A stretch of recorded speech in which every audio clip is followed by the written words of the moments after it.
ሰላም ጤና ይስጥልኝ አድማጭ ተመልካቾቻችን፣ ይህ ቁም ነገራም የተሰኘው የዩቲዩብ ዝግጅታችን ነው።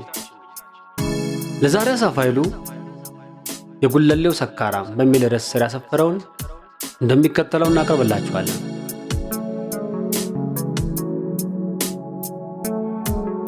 የጉለሌው ሰካራም የደራሲ ተመስገን ገብሬ አጭር ልብ ወለድ ሲሆን ታትሞ የወጣው በህዳር 22 ቀን 1941 ዓ.ም በነጻነት ማተሚያ ቤት አዲስ አበባ ነው። በእርግጥ ከዚያ በፊት በሀገራችን ሰዎች የተጻፉ ሌሎች ሥራዎች ቢኖሩም ብዙ የሥነ ጽሑፍ ሀያሲያን ይህ የተመስገን ገብሬ የጉለሌው ሰካራም በኢትዮጵያ መጀመሪያው ዘመናዊ አጭር ልብ ወለድ ድርሰት እንደሆነ ይናገሩለታል። መቼቱ አዲስ አበባ ከተማ ጉለሌ ነው። መጠጥ ቤቷ ደግሞ በሰባራ ባቡር ከዮሐንስ ቤተ ክርስቲያን አጠገብ የምትገኝ የበቀለች አምባዬ ግሮሰሪ ነው። ባለታሪኩ የጉለሌው ዝነኛ ሰካር ተበጀ ነው። ተበጀ ከገፈርሳ እስከ ደጃዝማች ይገዙ ሰፈር ባለው ሰፊ ግዛቱ በዶሮ ንግድ እጅጉን የታወቀ ዶሮ ነጋዴ ነው። እጅጉን የታወቀው በዶሮ ነጋዴነቱ ብቻ አይደለም፣ በስካር ዝናውም ጭምር ነው። የተበጀ ስካር የየሰፈሩ የቡና ማጣጫ ሆኗል። እያንዳንዷ የማታውቀውም የምታውቀውም ሴት ቡና ስን ይዛ ስትቀመጥ ተበጀ ያደረገውንም ሌላ ሰው ያደረገውንም እየጨማመረች ተበጀ ያደረገ ብላ አዲስ ግብር ትሰጠዋለች እና ዝናው ጉለሌን አልፎ አዲስ አበባን አካሏል። እና ተበጀ ይህን ሲያስብ በንዴት እንዲህ ይላል።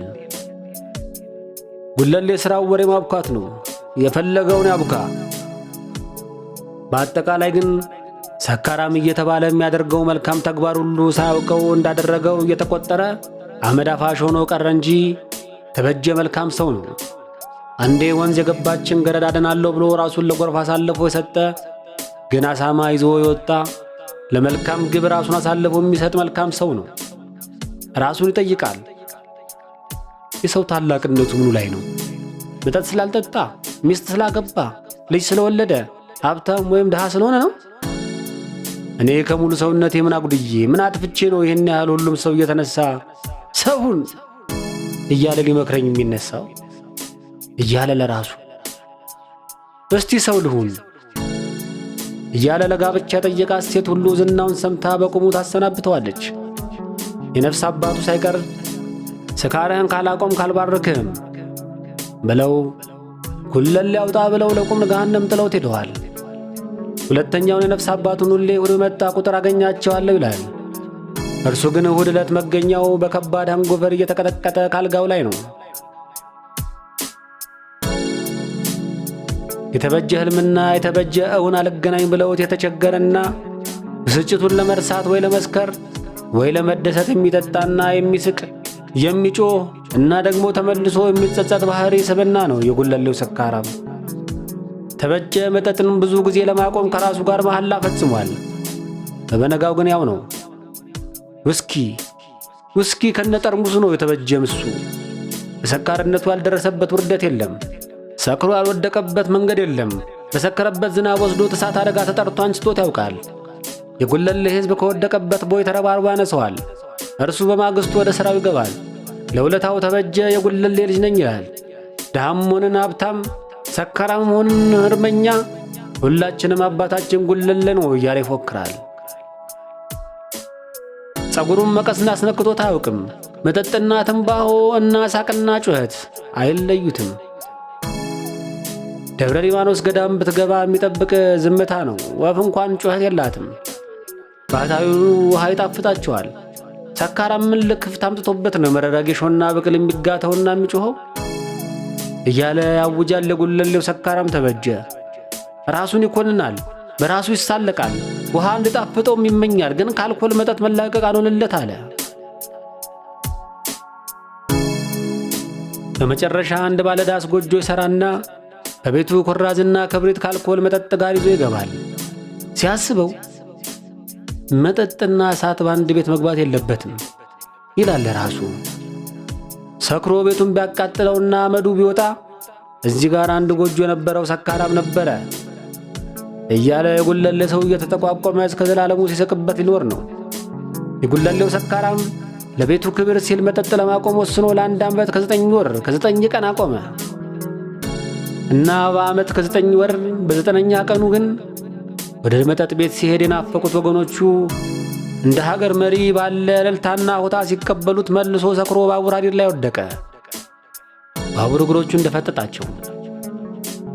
ከእርሱ ጎን የተደፈጠጠ አህያንም አሞሮች ሲቀራመቱት ሐኪም ጋር ሄዶ እግሩ ይቆረጥ ሲባል ሐኪሞቹ እስከ ጉልበቱ ከቆረጥነው የእንጨት እግር አስገብቶ ለመጠጣት ስለሚወጣ እስከ ቂጡ አስጠግተን እንቁረጠው ተባብለው ሲቆርጡት እንደ ሰመመን ሆኖ ይሰማዋል።